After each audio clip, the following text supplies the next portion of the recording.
꼭 참석해 주시길 바랍니다.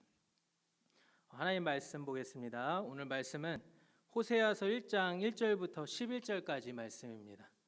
호세아서 1장 1절부터 11절까지 말씀입니다. 구약 1257페이지에 있습니다. 호세아 1장 1절부터 11절까지 말씀을 한 절씩 교독하겠습니다. 우시야와 요담과 아하스와 히스기야가 이어 유다 왕이 된 시대, 곧 요아스의 아들 여로보암이 이스라엘 왕이 된 시대에 브에리의 아들 호세아에게 임한 여호와의 말씀이라.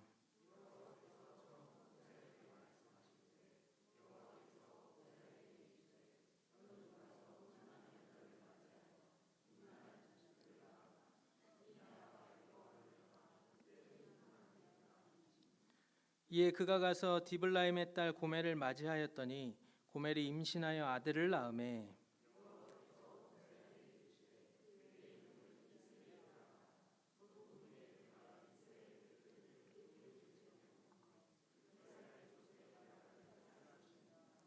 그날에 내가 이스라엘 골짜기에서 이스라엘의 활을 꺾으리라 하시니라.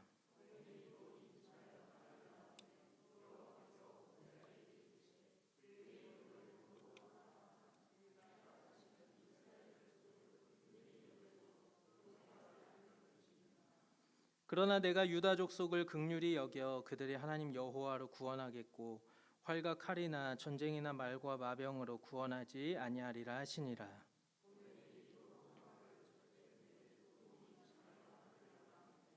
여호와께서 이르시되 그의 이름을 로암미라 하라. 너희는 내 백성이 아니요 나는 너희 하나님이 되지 아니할 것임이니라.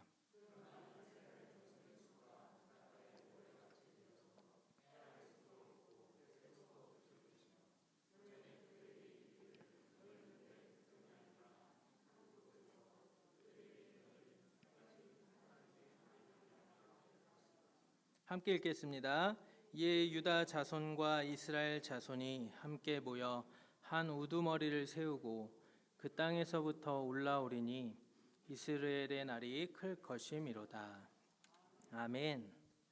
앞으로 제 설교 순서 때에는 호세아서를 성도님들과 함께 나누고자 하는 그런 마음을 먹었습니다. 이 호세아서는 선지서, 예언서로 불리는 책입니다. 호세아 선지자는 남유다의 우시야, 요담, 아하스, 또 히스기야가 통치하던 시대, 또 북이스라엘에는 여로보암 2세가 통치하던 시기에 활동하던 그런 북이스라엘의 선지자였습니다. 연도로 따지면 BC 790년에서 710년 정도가 됩니다. 북이스라엘이 멸망했던 시기가 BC 722년인데요. 호세아 선지자는 북이스라엘의 멸망이 임박한 시기에 활동했던 선지자였고 또 그러한 멸망의 역사를 함께 경험했던 선지자였습니다. 북이스라엘은 210년의 기간 동안 9개의 왕조 교체를 겪었습니다. 또한 9개의 왕조는 모두 초대 왕조의 첫 왕인 여로보암의 죄를 따라 악하다는 특징을 갖고 있습니다. 오늘 호세아 선지자가 활동하던 시대는 북이스라엘의 초대 왕 여로보암이 통치했던 시대가 아니라 여로보암 2세가 통치할 때 활동하던 선지자였습니다. 선지자가 활동하던 시대는 여로보암 2세 때입니다. 당시 그 북이스라엘의 모습은 어떠했을까요?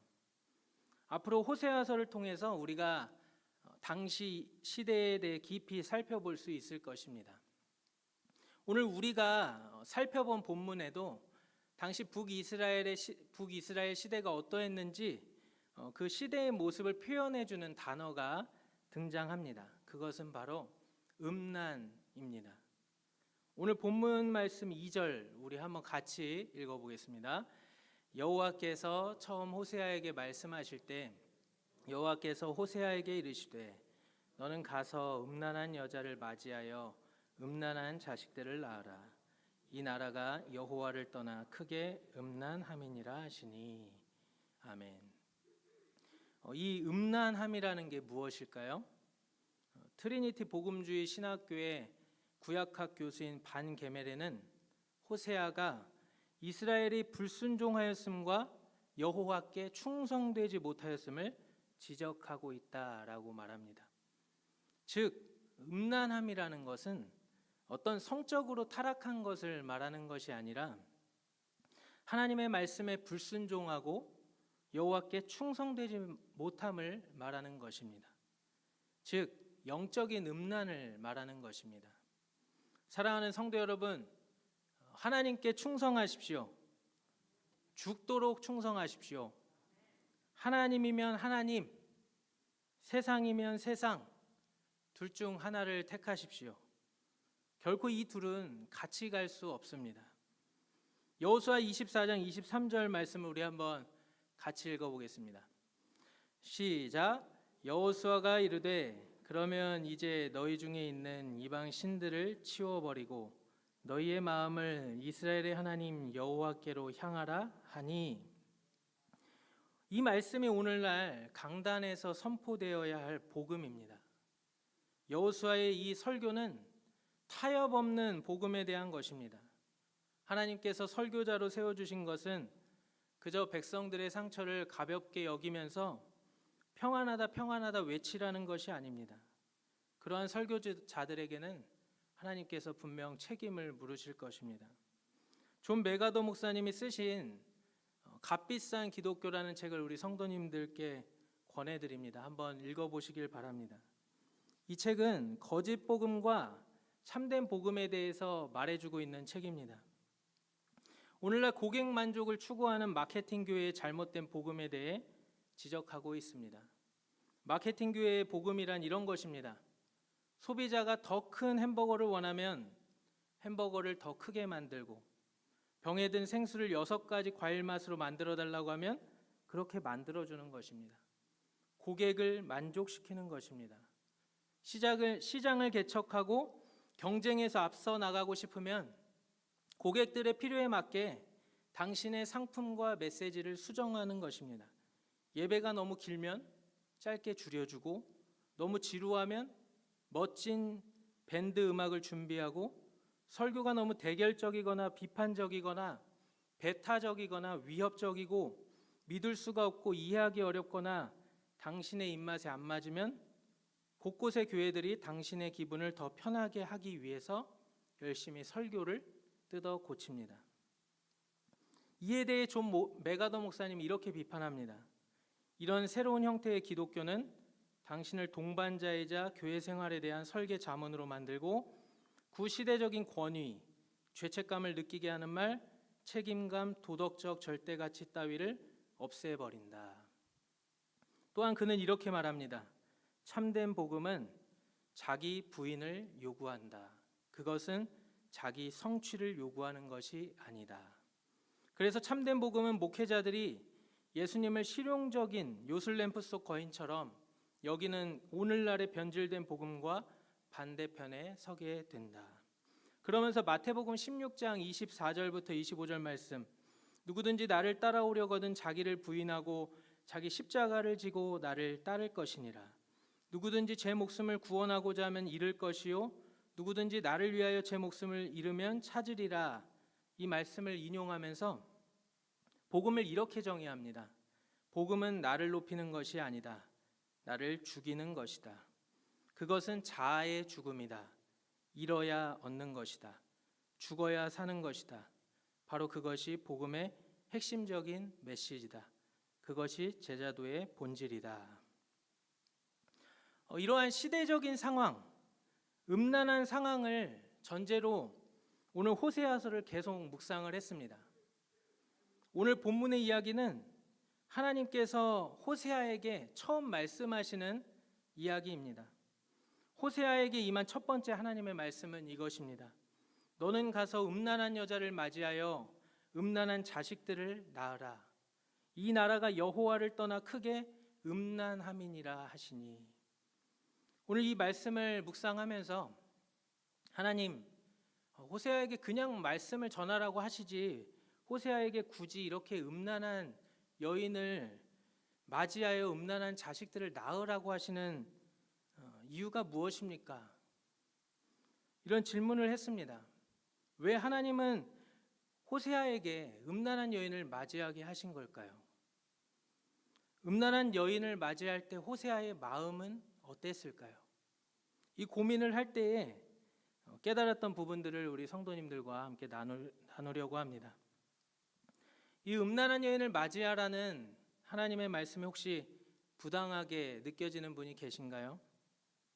하나님은 왜 저런 것을 시키실까? 그것은 하나님에 대한 오해에서 비롯됩니다. 오늘 이 말씀을 통해서 성도님들과 나누고 싶은 것은 바로 하나님은 말로만 하시는 분이 아니라는 것입니다. 사회생활을 하다 보면은 어떤 윗사람들은 말로만 일을 시킵니다. 아래에 있는 사람들은 굉장히 불쾌하죠. 앞에서 말할 수 없으니까 뒤에서 욕합니다. 군대에서 제가 2등병 1병 때 그 2등병 1병 시기를 지내면서 굉장히 불편했던 것이 하나 있습니다. 고참들이 말로만 하는 거예요. 한 번은 참다 못해 제가 2등병인가 1병 때에 어떤 병장님에게 그런 불편한 심기를 그대로 드러낸 적이 있습니다. 그래서인지 저를 이쁘게 보던 한 고참이 그 뒤로 저를 안 좋게 보더라고요. 아무튼 말로만 시키는 사람이 너무 싫었습니다. 그래서 상병 병장이 되어서 제가 먼저 일했습니다. 나가면은 그 행정반에서 방송이 나오는데요. 각 소대 봉사병 5명씩 나와라, 뭐 이렇게 몇 명 나와라 그러면은 항상 제가 먼저 나갔습니다. 나가서 보면은 다른 소대에 다들 뭐 2등병, 1병들이 나와 있더라고요. 근데 저만 병장인 겁니다. 그럼 옆에서 왜 병장님이 여기 나와 있냐고 묻습니다. 계속 봉사병으로 그렇게 나가다 보니까 어느 날은 내 밑에 이렇게 후임들이 많은데 굳이 내가 왜 계속 나가야 되나 이런 생각도 들더라고요. 그런데 말로만 시키는 사람이 되지 말자 하고 계속 나갔었습니다. 제가 오늘 나누고자 하는 하나님의 성품이 이것입니다. 하나님은 절대로 말로만 시키는 분이 아닙니다. 자기는 안 하고 말로만 사람 조종하는 분이 아닙니다. 호세아서를 보실 때나 또 어떤 성경을 보실 때 읽으실 때든지 항상 그리스도 중심으로 성경을 읽으셔야 합니다.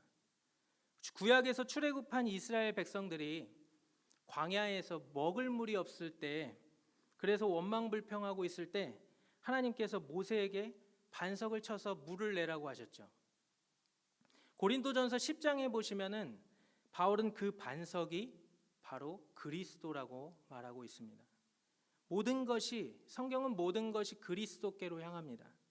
구약의 성막도 마찬가지입니다. 또한 오늘 본문인 호세아도 마찬가지입니다. 호세아의 이름은 구원자라는 뜻으로, 이것은 신약의 헬라어로 예수와 동일한 이름입니다. 하나님께서 호세아에게 왜 음란한 여인을 취하라고 하셨나요? 제가 이런 질문을 던졌을 때 예수 그리스도가 제 머릿속을 스쳐 지나갔습니다. 예수님은 음란하고 더러운 세상 가운데 인간의 몸을 입고 이 땅에 오셨습니다. 사랑하는 성도 여러분, 이것이 바로 하나님의 성품입니다. 어떤 목사님은 호세아의 주제가 하나님의 사랑이라고 말했습니다. 네, 하나님의 사랑입니다. 호세아서의 주제는 하나님의 사랑입니다. 음란한 여인을 취하라고 말씀하신 하나님께서는 음란한 세상을 구원하시기 위해 인간의 몸을 입고 이 땅에 오셨습니다. 이런 측면에서 볼 때 호세아가 하나님께서 호세아에게 음란한 여인을 맞이해라라고 했을 때 호세아가 어떤 생각을 했을지 짐작이 갑니다. 호세아는 결코 고민하지 않았을 것입니다. 주저함이 없이 떠나갔을 것입니다. 사랑하는 성도 여러분, 하나님이 무엇을 명령하실 때 절대로 본인은 안 하고 말로만 하지 않습니다. 이 죄악된 세상 가운데 인간의 몸을 입고 오신 것처럼 말이죠. 이제 5월 5일에 임직 은퇴 추대 임직 취임 감사 예배를 앞두고 있는데요. 이제 세워지는 직분자들과 또 이미 세워진 분들은 교회를 섬기셔야 합니다. 이것은 사람의 말이 아니라 하나님께서 직분자들에게 하시는 명령입니다. 그리고 예수님께서 그 섬김의 본을 보여주셨습니다. 예수님의 명령과 또 그 본을 보여주신 예수님을 항상 기억하며 섬기시기를 바랍니다. 이러한 모습이 오늘 호세아 1장 2절을 통해서 말씀을 통해 깊이 깨달아지는 것입니다. 하나님의 말씀에 순종하여 음란한 여인 디블라임의 딸 고멜을 맞이한 호세아는 자녀를 낳게 되었습니다. 하나님께서는 자녀의 이름을 직접 지어주셨습니다. 부모님들이 부모의 이름을 지을 때 잘 지어주지요. 예쁘고 또 의미 있는 이름으로 말입니다. 물론 안 그런 분들도 있습니다. 그러나 호세아 선지자가 본인의 이름이 구원이라는 뜻을 갖고 있는 것처럼 자녀들의 이름도 잘 지어주고 싶은 마음이 있었을 것입니다. 그런데요, 하나님이 지어주신 이름은 이스르엘, 로루하마, 로암미였습니다. 이스라엘은요, 긍정과 부정의 이중적인 뜻을 갖고 있는데요, 기본적으로 이 단어는 농부가 씨를 흩어 뿌리는 행위를 말합니다. 4절에 보시면 이때에는 부정적인 뜻으로 하나님을 떠난 자식이라는 의미를 갖고 있습니다. 둘째 이름은 로루하마인데요, 이것은 긍휼히 여김을 받지 못한다라는 의미를 갖고 있습니다. 즉 하나님께서 이스라엘을 긍휼히 여기지 않으시겠다고 하는 심판의 선언입니다. 셋째 이름은 로암미인데 이것은 하나님의 백성이 아니다라는 뜻을 갖고 있습니다. 즉 하나님께서 버리시겠다라고 하는 심판의 선언입니다. 하나님은 왜 호세아의 자녀들에게 이런 이름을 지어주셨을까요?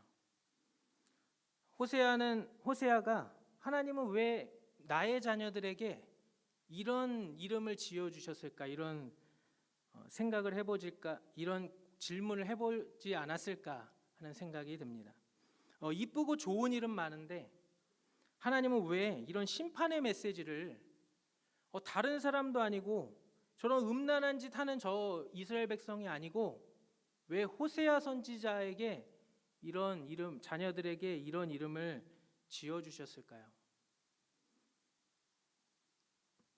중요한 것은요, 우리가 이제 호세아가 그리스도의 예표라는 관점에서 이것을 보는 것입니다. 이 고민은 호세아의 마음이 아니라 하나님 자신의 고민이며 마음입니다. 하나님이라고 호세아의 자녀들에게 이런 이름을 지어주고 싶으셨겠습니까? 그런데 가끔 보면은요, 하나님보다 자신이 더 정의로운 것처럼 행동하는 사람들이 있습니다. 구약의 제사를 보면서 사랑의 하나님이 어떻게 저렇게 수많은 동물들을 죽이실 수 있는가, 죽이게 하셨나라고 말합니다. 자기는 동물을 엄청 사랑하는 것처럼 말하고 하나님은 동물을 사랑하지 않는 분처럼 말합니다. 하나님이 사랑이 없으셔서 동물을 죽이셨나요? 그거는 정말 하나님께서 동물을 죽이실 때 심정을 몰라서 하는 말입니다. 성부 하나님이 성자 예수님을 얼마나 사랑하셨나요? 얼마나 사랑하셨을까요? 적어도 여기 계신 성도님들이 자녀 사랑하는 것보다 비교할 수 없을 만큼 사랑하셨을 것입니다. 그런데 왜 그 예수님을 죽이셨습니까? 하나님의 본체이신 그분께서 왜 자기를 비워 종의 형체를 가지사 사람같이 되시고 사람의 모양으로 나타나사 자기를 낮추시고 죽기까지 복종하신 것입니까? 성부 하나님은 성자 예수님을 십자가에 못 박으시면서 마음이 얼마나 아프셨을까요? 예수님께서 십자가에서 숨지시기 전 해가 빛을 잃고 온 땅에 어둠이 임한 그 시간이 하나님의 마음을 아주 잘 묘사하고 있는 것은 아닐까요? 여러분은 여러분의 것을 아주 소중하게 생각하시잖아요. 성부 하나님도 성자 예수님을 너무너무 사랑하십니다. 그런데 하나님께서 그분을 죽이셨습니다.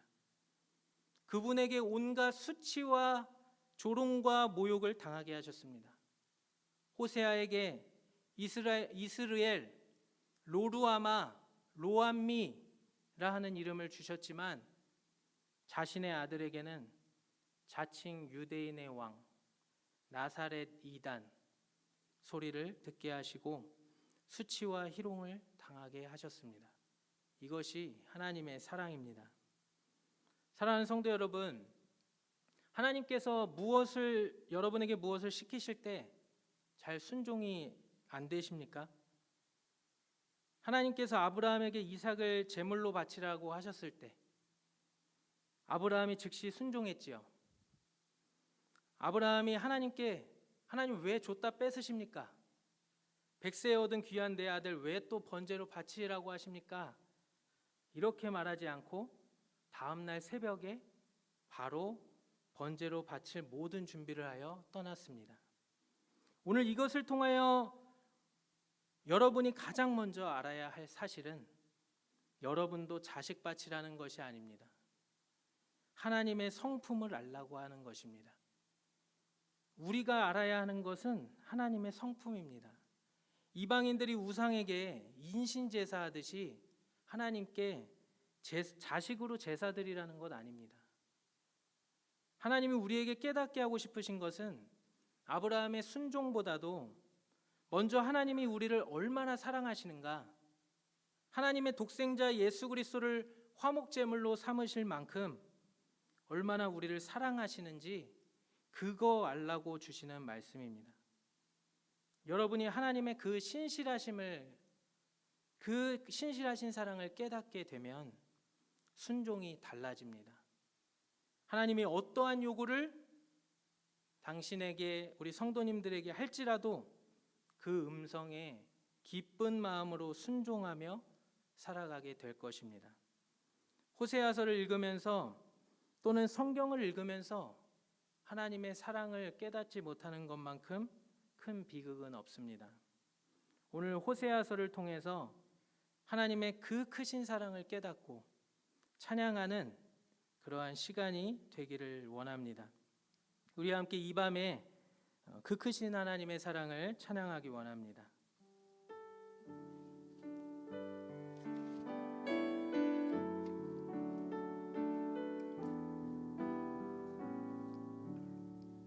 그